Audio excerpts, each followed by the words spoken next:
Okay, welcome back. This is Dr. Hands, and in this audio clip, we're going to talk about loan balances. We'll talk about discount points briefly, and a little bit within the discount point section, we'll kind of mention or talk about the lender's yield and how discount points affects the lender's yield. And then finally, in this clip, we'll conclude with an amortization table, a nice simple example of an amortization schedule. The loan balances. Now we have lots of practice calculating loan balances in the problem set, so I am going to go through this pretty quickly because you're gonna get it over and over again in the practice set. And actually, loan balances are something very easy to calculate. And what I suggest you do is you always remember this little rule down here. Okay, I would skip the amortization function on your financial calculator. I don't like that. It's not transparent enough for me, and there's ways you can mess up with that. So I'm not a big fan of the amort functions on the calculators, and I actually never use it because using this rule, okay, that the outstanding balance of any loan at any time is simply the present value of the remaining payments discounted back to the present value at the contract loan rate. So to calculate a mortgage balance at any point in time, you just need to tell me what the mortgage payment is, how many more mortgage payments are left, and what's the contract interest rate, what's the mortgage rate for that mortgage. And down below we have an example. We have a 9% contract mortgage rate per annum with monthly payments for 30 years.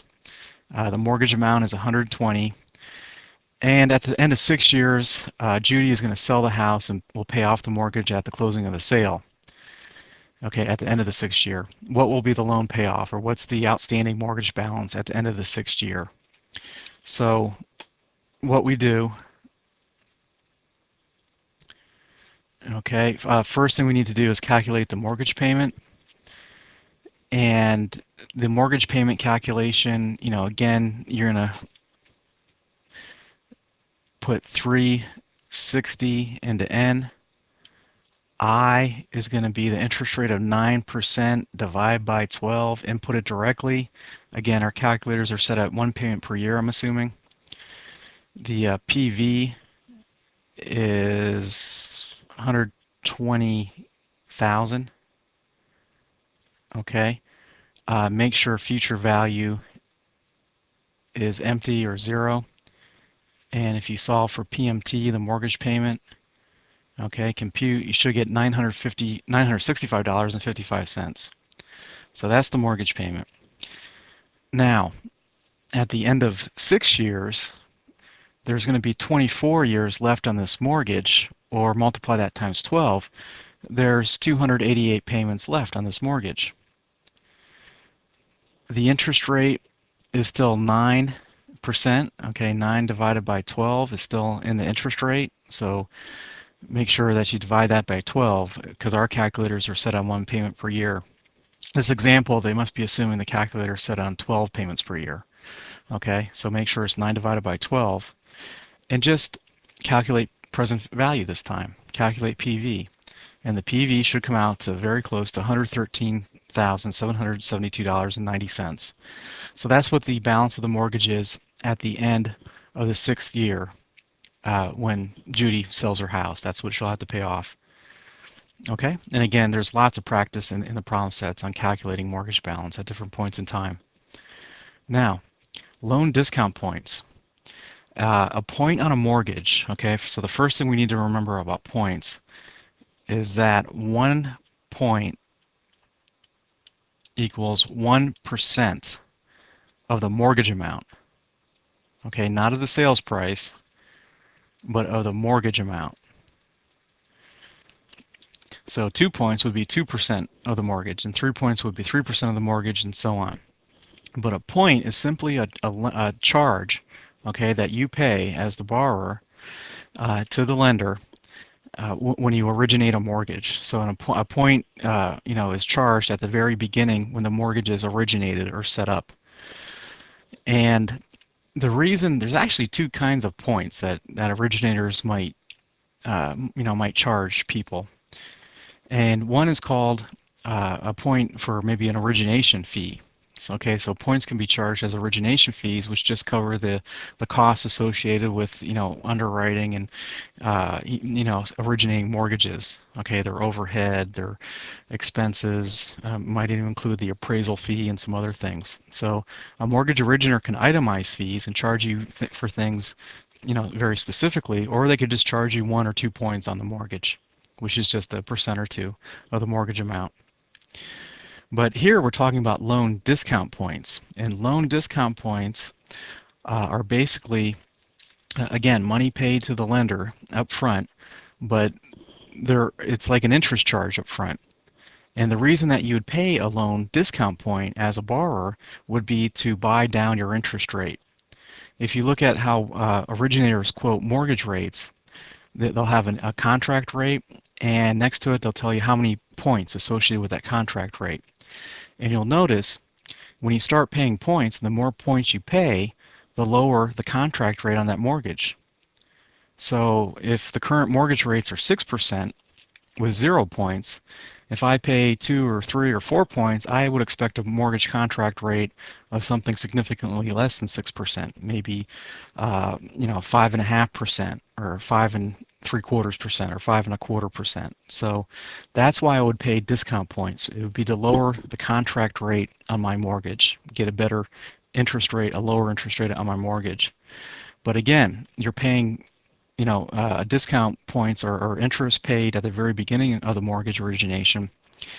And it's also viewed as interest by the IRS, consequently. So just like you can deduct your interest portion of your debt service, which will show how to calculate in their amortization table at the end of this clip, you can also deduct for tax purposes any loan discount points that you pay. So loan discount points are lump sum interest charges paid by the borrower to the lender to raise the lender's yield above the stated rate on the loan. Okay, so from the lender's perspective, and that's the perspective we're going to take in these problems, is that why would a lender offer a lower mortgage rate? Well, they're not just going to do that because they're good people and want to give you a lower contract rate. Okay, they'll do it only if you pay points. So a point is used to increase the lender's yield. From the lender's perspective, points are money in the lender's pocket up front, and this increases their internal rate of return basically on the mortgage that they're originating with you. So the lender's yield will be higher if the borrower pays off the loan prior to maturity because the lump sum has a larger effect if it's spread out over a shorter term. And we'll see that in an example that we're going to do next. But basically, because you're paying loan points or interest up front, you should only pay points if you expect to hold that mortgage for a long period of time. The longer that you hold the mortgage, the more benefit, the longer the time period you have to benefit from that lower contract interest rate. So generally, as a rule of thumb, if you only expect to hold a mortgage for a couple of years, you think you're going to move, got job opportunities elsewhere, you probably want to look at mortgages without any points on them. However, if you think this is your family home and you're going to be here for a very, very long time period, you certainly might consider paying points because you're buying down an interest rate and you're enjoying that interest rate over a long period of time, 10, 20, 30 years. Okay, and we'll show how the points affects the lender's yields in these upcoming examples. So the first example, let's get excuse me, right into the example. Angus borrows $100,000 at 8.25% for 30 years. We're talking about monthly payments now. From the cash flow mortgage company to buy his house. The lender charges 2 discount points, 2% of the loan amount. What will the lender's yield be if the loan is held to maturity? So remember that. I'm going to have to scroll to the next page. And here's our solution. Well, first of all, just as a refresher, I'll go over the mortgage payment calculation with you. Okay, in this mortgage, it's 30 years, monthly payments, so it's 360. I is the interest rate was 8.25, right? And I need to divide that by 12 because my calculator is set on 1 payment per year. And if I do that, my I and N match up. Okay.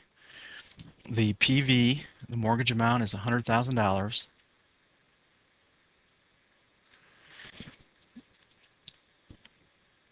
And I'm going to calculate the payment and make sure feature value is empty or clear. Once again, sorry about the writing. I'm using a pen and it's not easy. So the mortgage payment is $751.27. Okay? And notice that the mortgage payment was calculated, it's always calculated based on the loan amount. Okay, the loan amount is $100,000 and the contract interest rate of 8.25%. Just like we've always been calculating a mortgage payment. Now, we're going to step into the lender's shoes, okay, the mortgage originator's shoes, and we're going to kind of follow the cash flows that they're going to receive.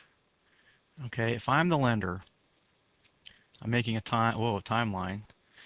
Okay, time's not traveling straight, but what we're going to have is 360 payments of $751.27. Okay, for each payment for 360 payments. Okay, I'm not going to keep writing 751.27, but you think you know what I'm talking about. So that's going to be cash flow into the lender's pocket. So I'm going to leave those as positives. Now, what did the lender actually loan out? Okay, when they're at the closing table, what's going to happen is that the lender is going to transfer over $100,000 to the borrower to buy the property. And the borrower immediately is going to return 2% or 2 points on that $100,000 or $200,000. So what's the net result of this transaction? How much money is actually, actually being transferred from the lender to the borrower? Okay, well actually it's only $98,000 because again the borrower transferred $100,000 to the lender transferred $100,000 to the borrower, but the borrower immediately, spontaneously, instantaneously returned $2,000 of that $100,000 because they paid 2 points on the mortgage. So net result out of the lender's pocket at the end of the closing, okay, they're going to be lending $98,000 really. Again, the mortgage payments and everything are calculated based on the principal of $100,000, but the net result because of these 2 points is that the lender is really giving up cash flow out of their pocket, $98,000. So what we can do is just treat this like a internal rate of return problem, okay, just like analyzing an investment or any other asset. And we can just do this with our time value of money calculator or menu. Let's set that up real quick. There's going to be a little trick here because again we're going to have to remember that we're dealing with monthly payments. Okay, but you want to clear your calculator and make sure you're set at 1 payment per year. You're also in end mode as always. And N is going to be 360. Okay, there's going to be 360 payments of $751.27. Make sure future value is empty or clear. The present value is going to be negative 98,000. Okay, and we're going to solve for I, the interest rate, which is going to be the lender's yield or the internal rate of return from the lender's perspective on this mortgage deal. Now, go ahead and compute I, and you're going to get 0.7056. And that's, remember, that's in percent per what? Per year? No, per month. Okay, because look at our N. That's in months. So when our N is in months, if we compute an I, the I is going to be in months. So what we need to do is just multiply this times 12. And that will give us our annual percentage interest rate which is our lender's yield, annual lender's yield, or the lender's internal rate of return, actually, is what we could also call it. So multiply that times 12, and that's 8.47% per year. Whoop, come on, right. Okay. So the contract rate on the mortgage, again, was 8.25%. But because the borrower paid points, the lender is getting more cash. They got an extra $2,000 at closing. That raises the lender's yield, or the actual effective cost of borrowing that money. So because you paid an extra $2,000, you're really not, your effective yield on your mortgage is not 8.25%. Okay, it's going to be something higher, and we calculated exactly what it was. It's 8.47%. So you can see that the points increase the lender's yield because it's money going from the borrower to the lender's pocket. Now in this example, we made a big assumption that we held the mortgage for 30 years, or all 360 payments. But again, we know that people don't usually hold a mortgage for 30 years. And this is what usually happens, and this is example number 2. So we're continuing the previous problem, but now we're supposing Angus paid off the loan at the end of the 4th year. What would the lender's yield be this time? Well, let's just think intuitive first. Is it going to be something higher or lower than 8.47%? Okay, think about that. If the lender is getting $2,000 up front and we're paying off the mortgage at the end of the 4 years, that's a pretty good deal. That's even a little bit better deal for the lender. And so what I'm expecting in this problem is to see a lender's yield something higher than 8.47%. Okay, because that $2,000 payment at origination isn't spread out over 30 years. It's only spread out over 4 years. And that's going to increase the lender's yield over a 4-year period. So let's look at the solution here.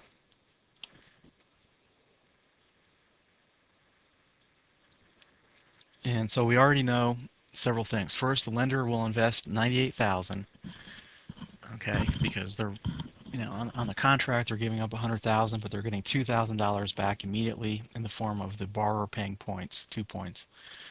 Second, Angus will pay $751.24 for 4 years, plus pay off the remaining loan balance at the end of the 4th year. So what we need to do is calculate the loan balance at the end of the 4th year.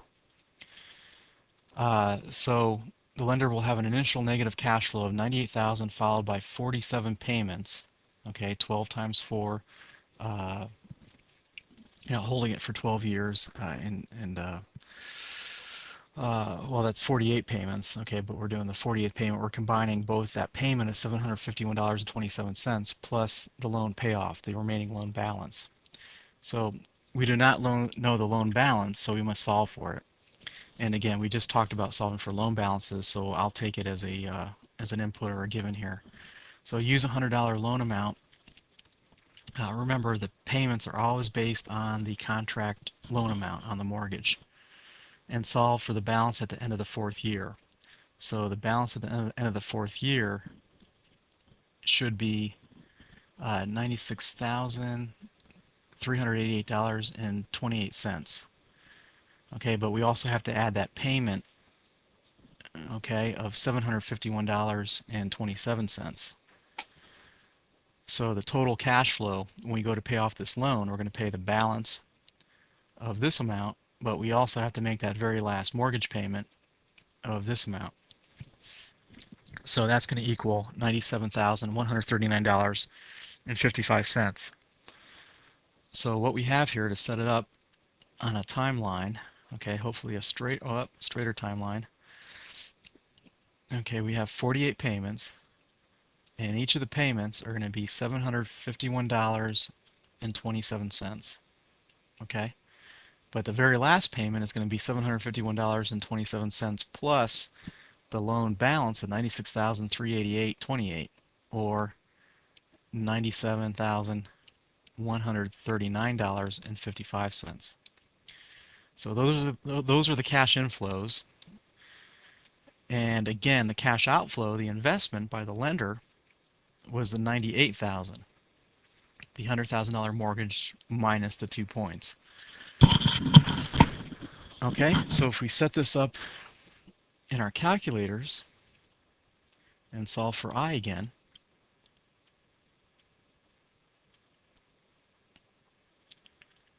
we can get the lender's yield, assuming that the loan is paid off at the end of 4 years, or 48 payments. So N is 48. We're going to solve again for I, which is going to be in months, but we're going to multiply times 12 and convert it to an annual lender's yield. The present value is still negative 98,000. The lender gives up 98,000 out of their pocket, but they receive payments of 751.27 for 48 payments. Plus, this time there's a future value because the borrower pays off the mortgage at the end of the also at the end of the 48th payment or period. And that mortgage amount was 96,388.28. And let's crunch those numbers here. 48. I'm going to solve for I, PV, negative 98,000. The PMT, the payment, 751.27. And the future value, 96,388.28.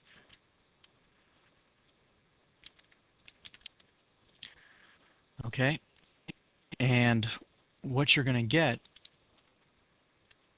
when you hit I, I'm running out of space here again, but you're going to get 0.7379, okay, and that's percent per month. So let me write it over here. So when we get I percent, we get 0.7379, and that's percent per month. If you multiply that times 12, that will give us our percent per year. So if you multiply times 12, that's 8.8551% per year. And that's what we got in our solution here. Just rounded, okay? So, and also in this example, in our review booklet, we use the cash flow menu. So we could have solved this problem not using our time value of money menu, but we could also use it with our cash flow menu. Just enter 98,000 as a negative in the CFO, enter cash flows of 751.27, the mortgage payments for 47 periods. But what you got to remember, on the 48th period, there's actually two components to the 48th cash flow. There's the 751.27, the mortgage payment, and then there's also paying off the mortgage balance of 96,388.28, which equals 97,139.55. Again, if you compute I, you're going to get a rate in per month. Okay, you need to multiply that times 12, and you get 8.86. So the lender's yield is 8.86. Notice in the last problem it was 8.47. So you could see that the lender's yield increased when we went from 30 years to paying off the mortgage in 4 years. So that shows you that, you know, that's why you should be, you know, in that mortgage and hold that mortgage for a longer period of time, because the sooner you pay off that mortgage, the more you increase the lender's, you know, return, the lender's yield, and the higher the rate that money costs to you, the borrowing rate. Okay? Now, the final piece of material in this clip is a amortization table. And an amortization table, you should know how to do an amortization table. And I understand that there's software packages, and you know, there's things you can do. You can just put in a mortgage amount and an interest and rate and, you know, a term, and it'll spit out an amortization table for you. But you should really take some time and do by hand a couple amortization tables and get the feel for it. And then once you understand how an amortization table works, you can always use a spreadsheet or a canned package. But I really encourage you to actually sit down and do this amortization table by hand so you get the feel of it. But what we have here is we have a $100,000 loan with annual payments. Now, this isn't a typical, residential mortgage or student loan because we have annual payments. But we're going to roll with it, okay? But lots of times, or most times, it's monthly payments. But we have annual payments here at 10% per annum interest. Now, the first thing we need to do, or we need to verify, is the payment. And remember that a mortgage payment, which we're going to call a debt service,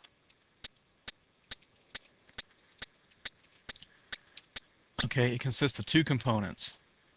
It consists of interest and it consists of amortization or principal. And we know that interest is basically the bank or the lender's revenue. Okay, it's what they get for lending out the money. And what motivates them to lend money out is their interest. That's money to them. Interest is also deductible on our single-family residential mortgages of our primary residences for tax purposes. So this is one reason we need to break up the overall debt service or the mortgage payment into components of interest and principal. The principal or amortization, that goes to paying down your mortgage balance over time. So what we're looking at here is a fully amortizing loan, just like most residential mortgages, most student loans, most car loans. And at the end of the mortgage term, we don't owe a big lump sum. Okay, we pay off the mortgage a little bit at a time with each payment we make. And the amount that we reduce our mortgage balance by is our principal or our amortization. Now, back to the debt service though, we need to verify or calculate the debt service or the mortgage payment, and we should be pretty comfortable with this. In fact, it's probably getting boring for most of you. But we're going to have N is 10 years. The interest rate is also 10%. The present value of the mortgage is $10,000. And if you compute the payment, we should verify the $1,627.45.